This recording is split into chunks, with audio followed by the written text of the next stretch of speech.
अस्सलामुअलैकुम। Pakistan economy watch के latest edition में खुश आमदीद। मैं हूं इमरान सुल्तान। नाजरीन, इस वक्त नैब का तरमीमी ऑर्डिनेंस 2019 शदीद तनकीद की जद में है। तमाम तर फोकस जो है, तमाम तर टीवी टेलीविजन प्रोग्राम्स, आपने टॉक शोज देखे होंगे इसके हवाले से इसकी ज़रूरत क्यों पेश आई, क्योंकि जो करप्शन की बुनियादी डेफिनेशन है वो इस वक्त यहाँ पर चेंज हो गई है। करप्शन के अंदर इससे पहले जो एक नैरेटिव था पीटीआई का, पाकिस्तान तहरीक इंसाफ का, करप्शन के ऊपर किसी को भी नहीं बख्शा जाएगा, अब ये जो तरमीम है, इस तरमीम को कहा जा रहा है, कहने वाले कह रहे हैं कि ये मदर ऑफ ऑल एनआरओ है। इसके इंतजामी पहलुओं के साथ साथ कई ज्यादा इसके सियासी पहलू जो है उनके ऊपर बात हो रही है। अपोजिशन के सख्त इस पर शदीद तनकीद की जा रही है। अब जो भी सूरत हाल बन रही है, क्योंकि प्राइम मिनिस्टर का यह कहना है कि नैब कवानीन में तरमीम या तरमीमी ऑर्डिनेंस जो है ये इसलिए लेकर आया गया कि कारोबार जो है वो फले फूले, लोगों को रोजगार मिले। क्या हुकूमत इससे ease of doing business index जो है उससे तशबीह दे रही है? जिस तरीके से ease of doing business index में पाकिस्तान बेहतर हुआ, क्या ये वो चीज उसकी नजर में है, या फिर जो ऑपोजिशन की तरफ से कहा जा रहा है कि अब हुकूमत जो है अपने लोगों को बचाने के लिए ये काम कर रही है। ये ऑर्डिनेंस, चूंकि ये ऑर्डिनेंस की शक्ल में आया, इसमें असेंबली के अंदर ये डिबेट नहीं हुई, वहां पर ये एक बिल की सूरत में पेश नहीं हुआ, सवालिया निशान यहां पर भी उठ रहे हैं। बहरहाल इन सियासी पहलुओं के साथ साथ इसके जो इंतजामी पहलू, इनके ऊपर भी आज हम बात करेंगे। इस वक्त कराची स्टूडियो में हमारे साथ मौजूद हैं brigadier Haris Nawaz, retired brigadier साहब, इस वक्त तज्जियाकार की हैसियत से हमारे प्रोग्राम में शरीक हैं। और साथ ही साथ आप बताते चलें कि आपने नैब सिंध में डायरेक्टर फाइनेंशियल क्राइम जो है उसकी हैसियत से भी आपने सर्व किया। तो मैं नहीं समझता कि आपसे ज्यादा कोई ऑथेंटिक इस वक्त बात करेगा नैब के उमूर के हवाले से। बहुत शुक्रिया हमारे साथ इस वक्त मौजूद रहने का हारिस नवाज साहब। टेलीफोन लाइन पे आदिल गिलानी साहब भी हमारे साथ मौजूद हैं। आप साबिक चेयरमैन रहे हैं ट्रांसपेरेंसी इंटरनेशनल पाकिस्तान के। गिलानी साहब आपका भी बहुत शुक्रिया। और माहिर मालियाती उमूर और माहिर कानून जनाब डॉक्टर इकरामुल हक ने भी टेलीफोन लाइन पे इस वक्त हमें ज्वाइन किया। डॉक्टर साहब आपका भी बहुत शुक्रिया। हारिस नवाज साहब, सबसे पहले मैं आपसे जानना चाहूंगा, इस तरमीमी ऑर्डिनेंस की आके आने से जो अभी आज गजट जिसने होना है और ये चैलेंज भी हो चुका है इस वक्त कोर्ट के अंदर, बुनियादी इसका मकसद क्या है? इस ऑर्डिनेंस के आने का बुनियादी मकसद और इसके आने के बाद जो बेसिक डेफिनेशन करप्शन की चेंज हुई है कि नहीं हुई है? देखें, बेसिकली आई थिंक चेंज इन्होंने इसलिए किया कि जिस तरीके से नैब बहुत वेरी एक्टिव और वो बड़ी करप्शन के खिलाफ हर एक को अरेस्ट कर रहे थे और ख़ास तौर पे ब्यूरोक्रेट्स में बहुत हरासमेंट की जाती थी, और जब भी बिज़नेस कम्युनिटी ने प्राइम मिनिस्टर पाकिस्तान ने मीटिंग की है तो वो ये बड़ा ऑब्जेक्ट कर रहे थे जी कि हमें तंग किया जाता है, हमें हर बात पे पकड़ा जाता है, और जबकि हमारे पास चेक एंड बैलेंस का एक हमारा रेगुलेटर जो है वो है एफबीआर, तो वो है, तो हमें इस चीज़ की वजह से कोई भी बिजनेसमैन अपना बिज़नेस नहीं करना चाहता। और ब्यूरोक्रेट से उन्होंने भी गवर्नमेंट के लिए काफ़ी दुश्वारियाँ पेश की हुई थी, क्योंकि कोई भी कॉन्ट्रैक्ट्स, कोई ऐसी जो चीज़ें थी वो नहीं कर रहे थे कि जी अभी हम नहीं कुछ करेंगे, नैब हमें पकड़ लेगी। तो मेरे ख्याल में ये कॉन्फिडेंस को रीस्टोर करने के लिए हुकूमत ने कोशिश ये की है कि ब्यूरोक्रेट्स को, सिविल सर्वेंट्स को और पब्लिक ऑफिस होल्डर जो पॉलिटिशियन है कुछ, और साथ बिजनेस कम्युनिटी, क्योंकि ये वैसे ये कॉन्सेप्ट गलत है, बिजनेस कम्युनिटी को नैब ने कभी तंग नहीं किया। Taxation remain the responsibility of FBR या इनकम डिपार्टमेंट की, ठीक है, लेकिन ये एक इम्प्रेशन लिया जा रहा था। लेकिन हाँ, वहाँ नैब जरूर करती थी जहाँ पर रेगुलेटर में, इनकम टैक्स में या एफबीआर में या टैक्स में जो टैक्स के ऑफिसर्स हैं, इनकम टैक्स ऑफिसर, वो अगर अनड्यू फेवर खुद बेनिफिट लें और बिजनेस कम्युनिटी को दें, वहाँ वो उसको पकड़ते थे। ये था, और जिसकी वजह से मेरे ख्याल मजबूर होकर गवर्नमेंट ने ये स्टेप लिए कि थोड़ा सा ईज आउट करें, ताकि जो वो कारोबार ज़िंदगी का मतलब ये है कि जो बिजनेस रुका हुआ था, तो टैक्स कलेक्शन रुकी हुई थी, उसको थोड़ा सा फास्ट स्पीड पे लेके जाया जाए। लेकिन इसके साथ दो तीन चीज़ें देखनी है कि इसके इफेक्ट क्या पड़ते हैं। एक तो उस मौके पे किया गया जब आपके 2-3 केसेस केपीके के बड़े मैच्योर होने वाले थे, शायद में भी वो भी प्रेशर हो सकता है। नंबर 2, जिसकी वजह से फिर उसके बाद इतनी जल्दी आपको करने की ज़रूरत नहीं थी। आप इसको 1-2 महीने, अगर आपने 15 महीने लगा दिए तो 1-2 महीने और लगा के इसको पार्लियामेंट में ले जाते, वहाँ डिस्कशन करते, थ्रेश आउट करते और फिर इसको एक प्रॉपर तरीके से लेजिस्लेशन करके आप इसको ले जाते तो कोई भी इस पर एतराज़ ना करता। लेकिन क्योंकि गवर्नमेंट के ऊपर प्रेशर होगा कि बिगर क्यों मालम जबा केस और BAT ये बड़ा मशहूर केस हुए थे जिसमें काफ़ी लोग इसमें इंक्लूडिंग प्रिंसिपल सेक्रेटरी जो प्राइम मिनिस्टर आज़म साहब वो और उसके बाद चीफ मिनिस्टर और डिफरेंट लोग वो वहाँ पर उसमें शामिल हो रहे थे, जिसकी वजह से ये कोशिश की गई है कि जब उन्होंने ये कहा कि ब्यूरोक्रेट्स के प्रोसीजरल मिस्टेक्स को इसको आप हम चेक नहीं करेंगे, लेकिन it is a very difficult thing. Procedure mistakes में आपको रास्ता दिखाने वाला पॉलिटिशियन को, बिजनेसमैन को, वो है आपका सिविल सर्वेंट, ब्यूरोक्रेट। इसलिए कि देखें he is a custodian of all military government of Pakistan के रूल्स एंड रेगुलेशन के। ही हैज़ टू इंश्योर के तमाम हुकूमत के पाकिस्तान के इंटरेस्ट को लुक आफ्टर किया गया। अगर वो इंटेंशनल करते हैं तो बड़ा मुश्किल उसको पकड़ना है कि इसमें आपने क्या बेनिफिट लिया या नहीं लिया, और वो ये कहेगा जी हमारे तो प्रोसीजर मिस्टेक थी, फिर उनकी गवर्नमेंट को सपोर्ट करेगी, तो यहाँ फर्क हुआ। डॉक्टर इकरामुल हक, आप किस तरह से देख रहे हैं इस वक्त इस अहम मौके पर जब BRT के ऊपर हुकूमत के अपने लोगों के ऊपर जो है वो केसेस चल रहे थे और कोई एक्शन, सख्त एक्शन हो सकता था, ऐसे में ये तब्दीली किस तरह की तब्दीली है? ये ऑर्डिनेंस किस तरह का ऑर्डिनेंस है? ये इंतहाई नामुनासिब तरीके से किया गया है, क्योंकि हम सब नैब के ड्रैकोनियन तरीके से लोगों को अरेस्ट करने पे और जो ह्यूमन राइट्स की वायलेशन उन्होंने की है उसको कंडोन तो नहीं करना चाहते, मगर आप एक स्विंग से दूसरी स्विंग की तरफ तो नहीं जा सकते कि पाकिस्तान में सिर्फ 500 मिलियन से नीचे भी करप्शन ही नहीं होती पब्लिक ऑफिस होल्डर्स की। और आप क्या कहना चाहते हैं कि पब्लिक ऑफिस होल्डर्स की पहले हम ये साबित करें कि उन्होंने जो है वो अपनी जायदाद जो बनाई है और या जो उनके अखराजात हैं वो महज करप्शन के अलावा और क्या वो तोहफे लेते हैं लोगों से, अपने घरों के बिजली के बिल जो है वो हमसायों से कहते हैं कि आप अदा करें। यानी कि इनके बारे में तो एक शफाफ अंदाज होना चाहिए कि वो अपने तमाम अखराजात, असासाजात, आमदन गोशवारों को पब्लिक करें, एक रोल मॉडल हो। अब हम उनको कह रहे हैं कि नहीं आप बेशक जो है करप्शन एक तो बहुत महंगा करेंगे, क्योंकि पाकिस्तान में हमने ये वतीरा बना रखा है कि हम छोटी मोटी करप्शन को तो वे ऑफ लाइफ समझते हैं। पहले तो हमारा ये बहुत ही जबरदस्त किस्म का यानी कि काबिल मजम्मत और जहनी आप देखिए दिवालियापन है कि हमें यही नहीं पता कि हमने जब 2003 में साइन किया था यूनाइटेड नेशन का कन्वेंशन ऑन करप्शन उसमें जरा करप्शन की डेफिनेशन क्या दर्ज है, जरा इन सबसे पूछिए इन्होंने ये किया है। और वो करप्शन की डेफिनेशन जो थी वो आपको जब भी आपको इंटरनेशनल कन्वेंशन साइन करते हैं आपको किसी लोकल लॉ में इनकॉर्पोरेट करनी होती है, तब काबिल अमल होती है।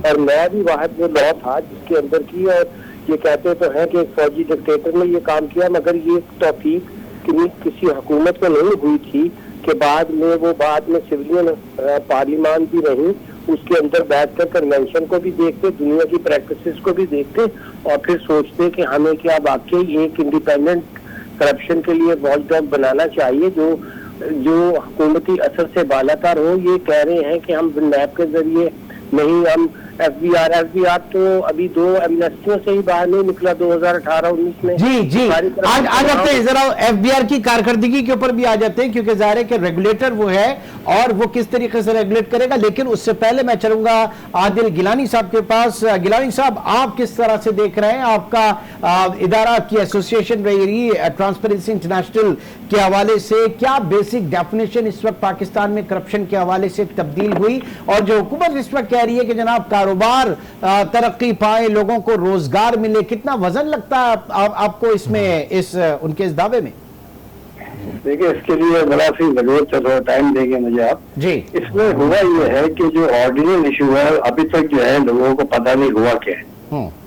जो ऑर्डिनल इशू है उसमें सिर्फ 2 चीजें उन्होंने डाली हैं। एक तो ये है कि टैक्सेशन एंड लेवी मैटर जो है वो नैब के परव्यू से बाहर कर दिया है और वो FBI के रूल से FBI उसको डील करेगा, जो कि चेयरमैन नैब ने आज से 3 महीने पहले ये डिसीजन किया था और उन्होंने केसेस भेजने शुरू कर दिए थे FBI को। तो टैक्सेशन मैटर जो है जो कि नैब के चेयरमैन ने खुद ऑन एन ओन एक डिसीजन लिया था, उसको रेगुलराइज किया है इस ऑर्डिनेंस के तहत। This is regarding the business community. दूसरा जो है सिर्फ वो आइटम डाला है जिसमें कि आप ये देखें कि जो नैब ऑर्डिनेंस 99 आया था, ये इससे पहले आया था, सबसे पहले एहतसाब ऑर्डिनेंस 1996 18 नवंबर 96 में आया था, 1996 में। उसके अंदर जो है प्रोविजन जो थे ये नहीं थे जो नैब 99 में डाले गए थे, कि जो मेन प्रॉब्लम है जिसके अंदर कि आज इन्होंने उसको चेंज किया है, उसको अगर निकाल भी दे दे तो कुछ नहीं होता, कि misuse of authority number 6 है जो इसके अंदर सेक्शन 9 का 6, misuse of authority so as to gain benefit favour himself और एनी अदर पर्सन और render attempt to do so wilfully और such and such thing undue benefit to favour other. इस clause पे उसके बाद next है कि SRO issue किया है जिसमें कि किसी को बेनिफिट मिला है। तो इस क्लॉज के अंदर जो है नैब को एक ऐसी पावर मिल गई थी जिसमें कि हर आदमी जो है वो साइन करते हुए डरता था, और इसके तहत जो है वो हर बंदा जो है वो लिया जाता था नैब के रेफरेंस के अंदर। अब दोबारा मैं आऊंगा 1996 में जो नैब का एहतसाब का जो लॉ बना था, एजाज खालिद ने बनाया था 1996 में, जबकि वो केयर टेकर गवर्नमेंट आई थी पीपल पार्टी को हटा के, और उसके अंदर आप हैरान होंगे नजम सेठी और एक हुसैन हक्कानी से, इरशाद हक्कानी थे, वो मिनिस्टर थे, ये उस वक्त बनाया गया था ये लॉ। और ये लॉ जो बनाया गया था ये कहा था मेगा करप्शन में एक्टिंग के एनी पब्लिक ऑफिस होल्डर या जो सर्वेंट थे government servant 20 grade and above, ये था। मगर दोबारा जब 97 में नवाज शरीफ की गवर्नमेंट आई तो मार्च में उन्होंने एहतसाब एक्ट इशू कर दिया, उन्होंने 17 ग्रेड तक इसको डाल के डायल्यूट कर दिया। उसके अंदर उन्होंने एहतसाब चेयरमैन एहतसाब सेल लगा दिया कि वो भी होगा, और वो एसआरओ रहमान थे। और उसके अंदर दोनों ऑर्डिनेंस के अंदर सबसे बड़ा जो एक बेनिफिट था, एक क्लॉज थी कि rigging of election will be punishable under the Ehtesab act. 99 में जब आया तो उन्होंने निकाल दिया एहतसाब की इलेक्शन की रिगिंग को, और ये डाल दिया उसके अंदर कि ये कोई डिसीजन लेगा और उसके अंदर डिसीजन में अगर नुकसान हुआ है तो नुकसान, और वो मेलाफाइडे है तो मेलाफाइडे प्रूव करना जो काम है वो नैब का था, और उसके हिसाब से ये सारे के सारे केसेस बने, वो इसमें से निकाल दिए गए। That's all, nothing else, there is no other change in the whole ordinance. और ये सब चीजें सही नहीं है कि 500 करोड़ रुपए से ज्यादा पे होगा या 50 करोड़ रुपए होगा या 15 दिन का रिमांड होगा, 30 दिन का, exactly everything remain same. Problem ये आ रही है कि करप्शन की जो डेफिनेशन है वो ये है कि misuse of authority for private gain. Private gain जो होता है पर्सनल भी होता है और थर्ड पार्टी का भी होता है। इसके अंदर इलीगल अपॉइंटमेंट जो है वो भी करप्शन में कन्विक्शन हुई है, 9-9 साल 8-8 साल से लोग बैठे और केसेस चल रहे हैं। आज वो ऑर्डिनेंस के आने से वो खत्म हो जाते हैं। मतलब वो चीजें ऐसी होती है जो कि यानी इससे पहले के जो केसेस जो हैं वो काफी हद तक उनको रिलीफ भी मिलेगा। मेरे तीनों जो हम मौजूद है, एक छोटे से ब्रेक के बाद नाज़रीन दोबारा मिलते हैं।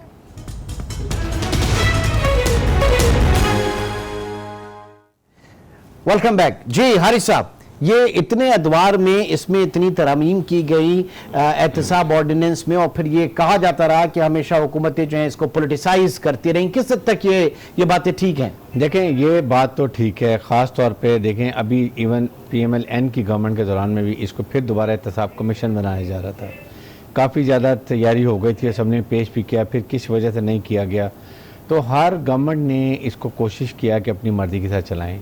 लेकिन देखें, इशू ये होता है कि जब भी आप ऑर्गेनाइजेशन बनाते हैं, सेटअप रूल्स करते हैं, तो बजाय उसको कमज़ोर करने के आप उसकी वीकनेस और बेहतर करते हैं, उसको इम्प्रूव करते हैं ताकि ये फॉलो और जो इसका एक एम और ऑब्जेक्टिव है वो पूरे कर सकें। ठीक, और यही एक करना चाहिए। यहाँ सबसे बड़ी वीकनेस यही रही है कि कोशिश ही गई कि, और एक देखें इस वक्त पाकिस्तान में एक अदारा है जिससे सब डर रहे हैं। हाँ।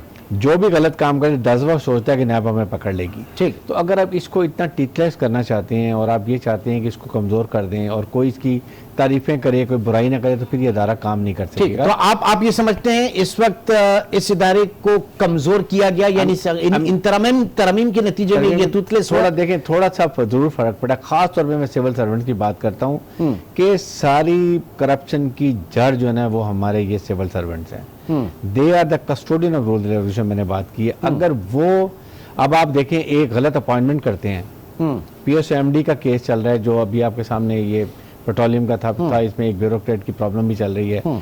अगर वो जो ये MD PSO को गलत लगा देते हैं तो सारा निज़ाम ख़राब हो गया। आगे उससे क्या डील बनी, ठीक है, कैसे पैसा गया, कैश किया, क्या ट्रांजैक्शन हुई, इससे बहुत नुकसान होता है। तो हमें procedural mistake is one side, लेकिन अगर कॉन्ट्रैक्ट में बदनीयती है और गलत रूल रेगुलेशन किए गए हैं। देखिए, सिस्टम ऑफ गवर्नमेंट चलाने के लिए 4 चीज़ें चाहिए होती हैं। एक, आपकी गवर्नेंस अच्छी होनी चाहिए। Number 2, merit. अगर मेरिट ठीक है तो कोई प्रॉब्लम नहीं होगी, ना करप्शन होगी, और अगर करप्शन होगी तो फिर उसके लिए रूथलेस। तो बड़े दाई हैं प्राइम मिनिस्टर, तो मेरिटोक्रेसी के बड़े दाई हैं। तो मेरिटोक्रेसी अभी तक तो मुझे कहीं नजर इसलिए नहीं आ रहा कि आपने देखिए स्टेट कॉर्पोरेशन कौन से MD आपने चेंज किया, कोई चेयरमैन, PA आपने स्टील मिल्स का क्या किया है, उसके बाद OGDC है और डिफरेंट अदारे हैं, सब में आपके 165 अदारे हैं स्टेट कॉर्पोरेशन। ठीक है, यानी इसमें जो बात हो रही थी कि तमाम ब्यूरोक्रेसी जो है अफसरशाही रुकी हुई है, लोग फाइलों पे सिग्नेचर नहीं कर रहे और किसी को धड़का है, तो वो धड़का बजा था। और फिर आपकी बात के सारा जो असल करप्शन है वहीं से राहें दिखाई जाती है, वरना डरने अगर धड़का था तो आप गलत काम नहीं करें, आप रूल्स रेगुलेशन फॉलो करें तो कोई डर नहीं है। जहां पर आप रूल रेगुलेशन वायलेट करते हैं और आपको डर लगता है, फिर वहां पर आपको डर होता है। लोग नहीं कर रहे थे, इंटेंशन नहीं कर रहे थे, ब्लैकमेल कर रहे थे, इसलिए हुकूमत मजबूर होके उनके। तो अब क्या होगा सर यहाँ पर? तो मतलब पाकिस्तान तहरीक इंसाफ जो है वो इंसाफ और अदल और करप्शन के ऊपर जो बात करते हैं,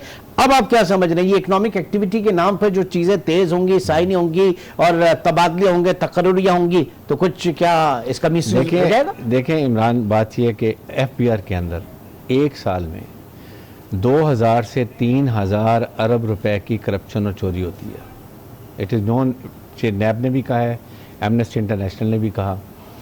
ये दोस्त, इसका मतलब है कम से कम 18 से 20 billion dollars this money is going. हमने अपना घर ठीक करना है। आप पहले इन इदारों को मजबूत करें, मेरिट पे करें, ये कंट्रोल करें, उसके बाद आप चाहे लॉस को रूल आउट कर लेंगे, अब ठीक है, सिस्टम ठीक है। तो क्या FBR जिसके हवाले से बात की जा रही है टैक्सेशन के हवाले से, वो उसी को रेगुलेट करेगा, उन्हीं चीजों को देखेगा? इकराम उल हक साहब, जो आप इस वक्त बात कर रहे थे कि FBR तो खुद हर दूसरे साल एक एमनेस्टी लेकर बैठा हुआ होता है, और FBR किस तरीके से मैनेज करेगा इन तमाम चीजों को, खुद FBR के हवाले से बहुत ज्यादा कंसर्न्स जो हैं वो प्राइम मिनिस्टर ने भी इससे पहले शो किए उनके प्रोसीजर्स के हवाले से, इसीलिए उनका पॉलिसी विंग और ऑपरेशनल विंग जो है उसको अलग किया गया। ये तो फिर कोई रास्त इक़दाम नहीं हुआ? जी देखिए, 3 जो अदारों के बारे में अगर हम देख लें कारकर्दगी, यानी कि आप देखिए कि कितने पाकिस्तान में लोगों को मनी लॉन्ड्रिंग पर सजा हुई है, कितने लोगों को टैक्स चोरी करने के ऊपर प्रोसिक्यूट किया गया है, कितने आपको ऐसे करप्शन के, हमारा पाकिस्तान का पीनल कोड जो है वो 1860 का है, प्रिवेंशन ऑफ करप्शन एक्ट 1947 का है, फेडरल इन्वेस्टिगेशन एजेंसी ने कितने लोगों को ब्राइबरी के ऊपर जो है वो अब प्रोसिक्यूट करवाया है। अब नैब के मैं कोई उसकी डिफेंस में बात नहीं कर रहा, मगर मैं अर्ज कर रहा था कि जो उन्होंने पार्लियामेंट आज सेनेट के सामने बिल रखा है, उसमें लिखा है वाज़े तौर पर कि amendment in section 5 ensures that only offences of ₹500 million और more are to be prosecuted by NAB. और इसके अलावा सेक्शन 9 और 14 में अमेंडमेंट्स की गई हैं। इसके अलावा 33F नया लाया गया है, 33G नया लाया गया है, और बहुत सी तरमीम की गई हैं। अगर आप पूरा ऑर्डिनेंस पढ़ें जो उन्होंने सेनेट के साथ बिल अब पेश हो गया है, उसके बारे में आज कैबिनेट के अंदर भी बहुत सी आ रहा थी कि हमसे पहले मशवरा नहीं किया गया और इसको बहुत जल्दबाजी में किया गया है। तो एक इल्जाम हुकूमत पर ये है कि इन्होंने खुद भी आकर पहले एमनेस्टियों की बहुत मुखालफत की, और 2019 में तो पब्लिक ऑफिस होल्डर्स दासता ने उनके साथ से भी वाइट कर दिए, और आपने देखा था कि वो इंफॉर्मेशन बाहर से आ भी गई हुई थी उनके खिलाफ, और फिर उनको एमनेस्टी देने का क्या मकसद था? जहां आपको 70% टैक्स मिलना था, आपने उससे 2% लिया, और PTI की टैक्स एमनेस्टी स्कीम का लॉस जो है वो 42 बिलियन का है। अब अगर यही चीज नैब उठा लेती कि जनाब आपने किस कानून के तहत, क्योंकि आप तो सिग्नेटरी हैं यूनाइटेड नेशंस के करप्शन के कन्वेंशन के, और ये अगर कोई सुप्रीम कोर्ट में या हाई कोर्ट में सवाल उठा दे कि वो जो हमने लॉ बनाना था उसमें एमनेस्टियां देना करप्शन को इंस्टीट्यूशनलाइज करना। पाकिस्तान वो रियासत बन चुकी थी और अब भी है जिसमें लॉ मेकर्स और जो लॉ कीपर्स हैं और जो लॉ ब्रेकर्स हैं इनका अनहोली अलायंस है। इसलिए इन्हें किसी किस्म का भी कोई अदारा, यानी जो एक ऐसा वॉच डॉग जो उससे उनको त्राज ही ये था कि हमारे अंगूठे के नीचे नहीं आ रहा और कह रहा है कि मालम जब्बा भी खोल लेंगे और पेशावर की BRD सिर्फ आप जरा वहां से कोर्ट की स्टे तो हट जाने दीजिए, ये बयान तो और रिकॉर्ड है ना चेयरमैन साहब का। जी। उसके बाद जब आप इस तरह का ऑर्डिनेंस लाते हैं तो क्या आप ये तवक्को रखते हैं कि इन क्राइम्स के लिए आपके जो आम अदारे जिनका मैं अभी जिक्र कर रहा था उन अदारों की कारकर्दगी जरा देखिए, उनके अपने यहाँ करप्शन का वो निज़ाम है कि वो तो अपना ही आज तक मुझे बताइए कितनी महकमाना कार्रवाइयाँ उनके खिलाफ हुई हैं, कितने लोगों को वहाँ पे इरेगुलरिटीज पे या करप्शन के ऊपर महकमे ने नौकरी से फारिग किया है। हाँ। तो जब वो सारे के जैसे मैं कह रहा था कि जब आपके यहाँ सूरत हाल ये हो जाए कि जो लॉ मेकर हैं और लॉ कीपर हैं और जो लॉ ब्रेकर है उनका अनहोली अलायंस हो, तो फिर डेमोक्रेटिक इंस्टीट्यूशन की फाउंडेशन तबाह हो जाती है। करप्शन की जो सबसे बड़ी डेफिनेशन यूनाइटेड नेशन कन्वेंशन में है वो पैसे लेना नहीं है, वो ये है कि हर वो काम जो डेमोक्रेटिक इंस्टीट्यूशन की जड़ें हिला दे और आवाम के दौलत, पैसे और उनकी वेल बीइंग के खिलाफ उसको करप्शन, हमारे यहाँ करप्शन पैसे के लेन देन को कहते हैं। इसी अमेंडमेंट के अंदर उसके 500 मिलियन के रुपए को सिर्फ करप्शन उन्होंने कहा है कि आप लैब देख सकेगा, नीचे वाले इदारों को तो हम खुद ही काबू कर लेंगे, उनकी तो इतनी जरूरत नहीं। वहाँ तो एक एग्जेक्टिव ऑर्डर से आप जिस चेयरमैन को चाहे ठीक है, यानी ये पूरा का पूरा फिर निजाम कहा जा रहा है। आदिल गिलानी साहब, आप FIA की बात करें, आप SCCP की बात करें, आप FBR की बात करें, ये अगर किसी को पेनलाइज करते भी हैं, किसी को जुर्माना आयद भी करते हैं, SCCP के सारे लोग चले जाते हैं लिटिगेशन के अंदर, इतने केसेस जो है वो भरमार है यहाँ पे, तो फिर ये क्या होगा? हम किस डगर पे जा रहे हैं? और फिर सियासतदान, यानी इससे पहले जो आप आहत चीमा के केसेस और दीगर ब्यूरोक्रेट्स के, अब वो नहीं आएंगे। तो ये अगेन आपके ये रिफॉर्म, इसको हम इस्लाहात समझें या इसको हम ईज ऑफ डूइंग के पैरेलल एक कोई अपॉर्चुनिटी समझें या फिर इसको अपने लोगों को ब्लैंकेट कवर देने की एक कोशिश समझें? इस वक्त जैसे डॉक्टर इकराम ने कहा है कि कोई सेनेट में बिल पेश किया गया है, मगर इस वक्त जो बात हो रही है ऑर्डिनेंस इशू है, उसके अंदर 50 करोड़ वगैरह का जिक्र नहीं है। ऑर्डिनेंस से ये 2 आइटम पे जैसे मैंने बताया। अच्छा। और सबसे बड़ा इसमें खराबी ये है कि FBR को एक पावर दे दी है। FBR जो है, जैसे हर आदमी कह रहा है कि पाकिस्तान में चेयरमैन नैब ने कहा कि 2000 अरब की करप्शन सालाना होती है, इमरान खान ने कहा 2000 अरब, तो 20 साल में अगर 2000 अरब लगाए तो ये हो गया 40,000 अरब की। तो 40,000 अरब की करप्शन में अगर नैब ने 300 अरब रिकवर किए तो 4 दिन की करप्शन है। तो मकसद ये है कि हमारे यहाँ करप्शन के डिफरेंट म्यार हैं और FBR जो है वो सबसे बड़ा इदारा है जो कि पाकिस्तान की रेवेन्यू की कलेक्शन जो है वो प्राइवेट कंपनियां कर रही हैं, मगर गवर्नमेंट जो है जमा नहीं होता बिकॉज ऑफ दी मुकबा बिटवीन FBR और बिजनेसमैन। तो वो चीजें जो है, और जब करते भी हैं, अगर FBR से निकल भी जाता है तो ट्रिब्यूनल में जाके फंस जाता है, कोर्ट में फंस जाता है। तो हमारे यहाँ रूल ऑफ लॉ जब तक नहीं होगा, जब तक के कोर्ट जो है इंडिपेंडेंट फैसला नहीं करेंगे, जब तक ये कोर्ट स्टे ऑर्डर नहीं देंगे फाइनेंशियल क्राइम पे, उस हद तक करप्शन जो है होती रहेगी। ठीक है, तो ये तो इसका मतलब है फिर वहां के मामला जो हैं, हमारे कोर्ट्स के मामला जो हैं वो बढ़ जाएंगे। जाहिर है कि लोग इस पे फुल एंड फाइनल तो नहीं आएंगे किसी भी चीज पे, लिटिगेशन दर लिटिगेशन। नैब से तो बड़ा डर था ना, जैसे इससे पहले इमरान, बात यह है कि आपको अपनी अदालतों का भी पता है और FBR में इनकम टैक्स कमिश्नर्स और फिर एपलेट कोर्ट्स जो होते हैं उनका भी पता है कि क्या सिस्टम्स होते हैं। आई थिंक अगर FBR सही से काम करे तो अगर 4000 अरब का टैक्स रेवेन्यू होता है तो ये 8000 अरब आराम से हो सकता है। ये ड्रेन जो हो रहा है मुल्क के ख़जाने का, इसको हमने रोकने के लिए हमने कोई एफर्ट नहीं की है। बात ये, आप कोई इनकम टैक्स ऑफिसर देख लें, आप कस्टम का ऑफिसर देख लें, उनके पास क्या एसेट्स हैं, क्या कुछ हो रहा है, एवरीबॉडी नो। जब पूरे मुल्क को पता है तो उसके लिए हमने क्या किया, so far we haven't done anything. ये देखना। फिर उसके बाद जब केस चला गया कोर्ट के अंदर, उस हाई कोर्ट में चला गया, 10 साल लग गए तो जैसा ख़त्म हो गया केस वैल्यू। नैब का सबसे बड़ा एडवांटेज ये है, एक तो सुप्रीम कोर्ट ने बहुत ही एक गलत डिसीजन दिया, वो ये किया कि वॉलंटरी रिटर्न ख़त्म कर दी। वॉलंटरी रिटर्न का मतलब ये होता था कि अगर आपने 1 करोड़ रुपया की करप्शन की है, आप 1 करोड़ रुपया वापस करें और वो आपको छोड़ देते थे ताकि हुकूमत के ख़जाने में पैसा आ गया। प्ली बार्गेन के अंदर ये है कि अगर आप फिर भी आप पैसा दे सकते हैं, हाँ। लेकिन आप कॉन्विक्ट हो जाते हैं। ठीक है। कॉन्विक्ट का मतलब ये है कि आपकी गवर्नमेंट सर्विस है तो वो गई। हाँ। अगर आप बिजनेसमैन हैं और आप बैंक लोन नहीं ले सकते, गवर्नमेंट कॉन्ट्रैक्ट नहीं ले सकते, पॉलिटिशियन तो 10 साल के लिए चले गए। अगर वॉलंटरी रिटर्न आज होती, आई कैन एश्योर यू 70% जितना पैसा था आज तक वापस हो गया होता। अच्छा, लोग नहीं करते इसलिए कि वो कहते हैं अगर हमने कॉन्विक्ट ही होना है। हाँ हाँ, तो सही हम है, फिर- सही है। फिर हम ठीक इलेक्शन है, लड़ाई ठीक है। कैसे यानी लड़ते मैं रहेंगे? नाज़रीन के साथ शेयर करूं, यकम जुलाई 2016 से 31 मार्च 2019 तक के जो मुकदमात हैं नैब के, उसमें प्ली बार्गेन से 630 मुकदमात जो हैं वो तय हुए, और जो वॉलंटरी रिटर्न की बात कर रहे हैं बाला बाला बगैर किसी अदालती कार्रवाई के 153 मुकदमात जो है वो इससे निपटाए गए, इससे रिकवरी हुई। इस वक्त कुल 1001 मुकदमात जो हैं वो जेरे समात हैं, जिनमें जेरे इल्तवा मुकदमात की जो तादाद है 1261 है।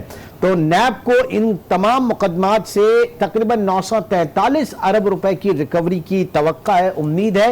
और इस पूरी कैलकुलेशन में 249 मुकदमात ऐसे हैं जिनके ऊपर कोई कार्रवाई नहीं हुई, यानी डॉर्मेंट है वो।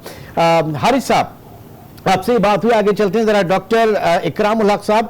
डॉक्टर साहब, ऐसे में एक तरफ तो आप देख रहे हैं कि आप मुआशी डिसिप्लिन की बात कर रहे हैं, आप IMF के प्रोग्राम के अंदर हैं, सब्सिडी वगैरह में भी आपको लेने के देने पड़े हुए हैं, आप FATF की तलवार जो है ग्रे लिस्ट के आपके ऊपर है, इतनी स्पेस कैसे निकलेगी? क्या FATF नहीं देखेगा इस चीज को? ये बहुत अच्छा पॉइंट आपने जो है वो उठाया है। मैं भी पहले अर्ज कर रहा था कि ये जो इन्होंने ऑर्डिनेंस पेश किया है, उसी दिन जो है वो कानून, अब जो हमारा आर्टिकल 89 है उसके तहत तो ये समझा जाता है कि it is a bill lay down in the parliament. तो सेनेट के अंदर जो बिल पेश किया गया है, मैं उससे पढ़ रहा था, वो ऑर्डिनेंस जो अखबारों में रिपोर्ट हुआ है उसके अंदर, और इसकी जो पूरी शिकें हैं अगर आप गौर से देखें तो इसमें हमने वाकई ही ना सिर्फ अपनी लॉ ऑफ लैंड की वायलेशंस की हैं, बल्कि मैं अर्ज कर रहा था कि जो फाइनेंशियल एक्शन टास्क फोर्स के सवालात हैं कि आपके यहाँ रूल ऑफ लॉ ना होने की वजह से, महकमे के अंदर जो है वो इफेक्टिवनेस ना होने की वजह से आपके जो लेवल है मुल्क के अंदर, वो चाहे मनी लॉन्ड्रिंग हो, चाहे वो फाइनेंशियल क्राइम्स हो, जिसका तल्लुक अल्टीमेटली जाकर ऑर्गेनाइज क्राइम और टेररिज्म और टैक्स चोरी भी उन तमाम ममालिक के अंदर एक संगीन जुर्म समझा जाता है। उसके बाद आप पब्लिक लाइफ में तो बहुत दूर की बात है, आप जेल की हवा खाते हैं। हमारे यहाँ टैक्स चोरी करने वालों को टैक्स एमनेस्टियां दी जाती हैं और उनकी तारीफों के पुल पाले जाते हैं, और उनकी कई कंपनियां ऐसी हैं जिनको अवार्ड दिए जाते हैं। अब ये पेश किया जाता है बहाना के बिजनेसमैन बहुत खौफजदा थे, अगर बिजनेसमैन सही काम करते हैं, सही टैक्स देते हैं, रूल्स एंड रेगुलेशन फॉलो करते हैं, और फिर भी नैब उनको तंग करता है, तो यकीनी तौर पर नैब काबिल मजम्मत है। मगर क्या वो बता सकते हैं कि पाकिस्तान में क्या सिर्फ 4000 लोग ऐसे हैं जो 10 मिलियन से ज्यादा टैक्स देने के काबिल हैं? अगर आप टैक्स डायरेक्टली उठाकर देखें तो इल्जाम सिर्फ सरकारी अफसरान पर ही नहीं, आपका जो प्राइवेट सेक्टर के वहाँ टैक्स पेयर है वो ये जाहिर करते हैं कि पाकिस्तान के अमीर तरीन लोग भी टैक्स नहीं देते हैं। और टैक्स, जैसे मैंने अर्ज किया कि सबसे ज्यादा जहाँ पे आपकी स्क्रूटनी होती है, चाहे वो कोई मदरसा हो, चाहे वो कोई पब्लिक अदारा हो, चाहे वो कोई बिजनेसमैन हो, चाहे वो पब्लिक ऑफिस होल्डर हो, जब आप उसकी आमदन और उसके अखराजात के और उसके साथ का मैचअप करते हैं तो बुनियादी रिस्पॉन्सिबिलिटी उसी अदारे से ही चलती है। फिर देखा जाता है कि ये सिविल लाइबिलिटी है, क्रिमिनल है, और उसे के मुताबिक या दोनों भी बनती है और काउंट लगाए जाते हैं। सारे मुल्कों में इस तरह से काम होता है, हम तो ये अनोखा काम थोड़ी करते हैं, मगर हमारे यहाँ आदत है कि हम एक तरफ तो है वो, जब हमने देखा कि मुखालिफिन को सजाएं हो गई, सारा कुछ हो गया, फिर उनकी भी गैर जमानतें हो गई, चले गए, कोई पैसा रिकवर नहीं हुआ, मगर अब हम चाह रहे हैं कि हम अपने लिए भी एक ऐसा रास्ता चुने आने वाले दिनों में, जो नैब के चेयरमैन साहब ने क्लियर नाम लेकर इशारे किए थे, किसी तरफ भी ना हाथ उठा सकते। ठीक है, तो ये बुनियादी सर एक छोटे से ब्रेक की कॉल है, एक छोटे से ब्रेक की कॉल है, इसके बाद इस पूरे मैटर को समाप्त करेंगे। इस ब्रेक के बाद दोबारा मिलते हैं।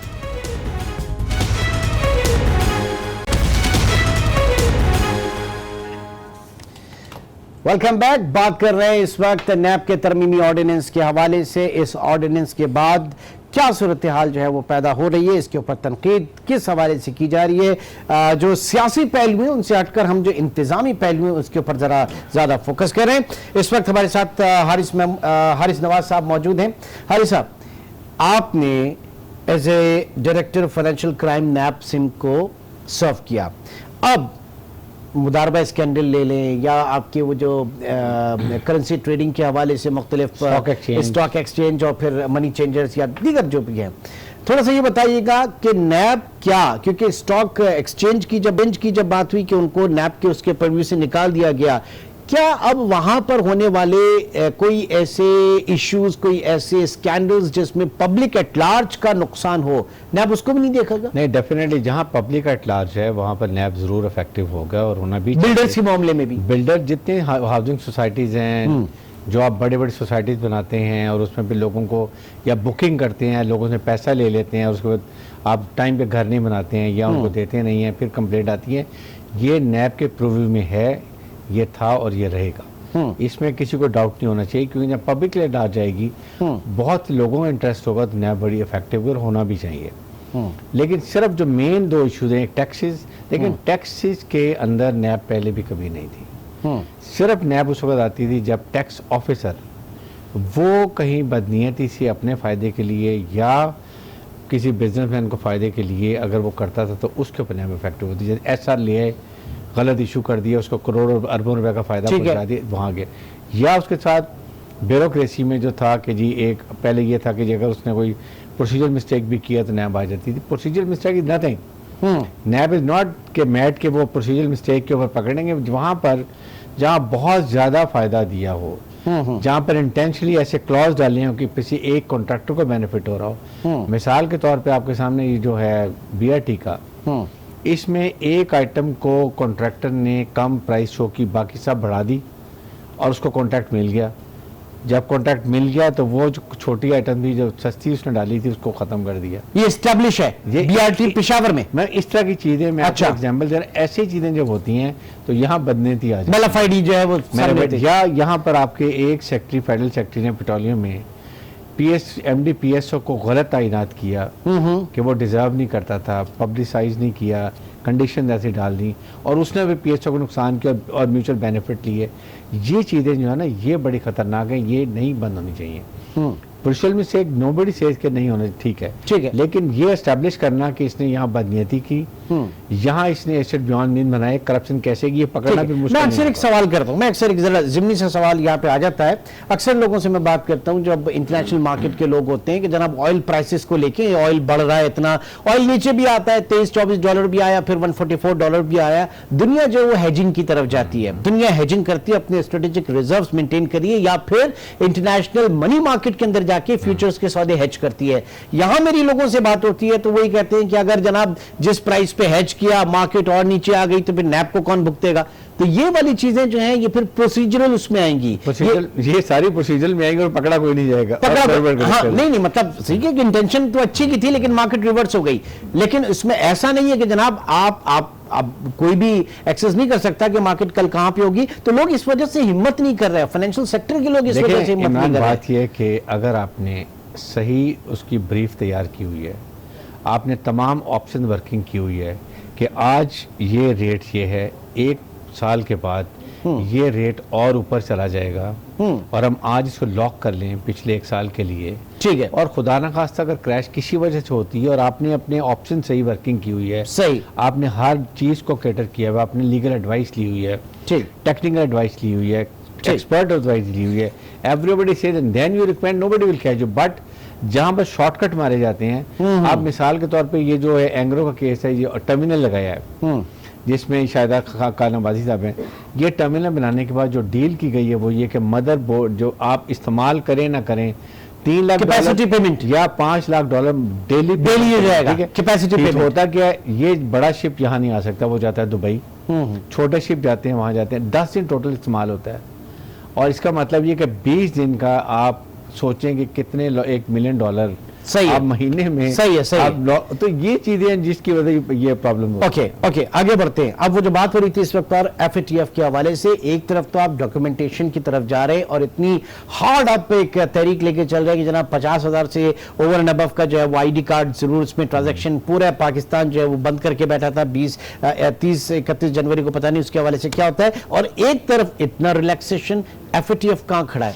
लेकिन प्रॉब्लम ये है कि मेरे ख्याल में प्राइम मिनिस्टर पाकिस्तान को बहुत रेजिस्टेंस है, रेजिस्टेंस है। बिजनेस कम्युनिटी की तरफ से। ब्यूरोक्रेसी ने स्टैंड लॉक किया हुआ था, काफ़ी प्रॉब्लम थी, फिर उन्होंने मशवरा करके कहीं ना कहीं इसका हल निकाला है। और FATF जाहिर है कि अब गवर्नमेंट डिपेंड करती है कि जब फरवरी में जाके बात करते हैं तो वहाँ पर क्या रीज़न देते हैं, और फिर money they have to tell कि मनी लॉन्ड्रिंग को हमने कैसे रोका है।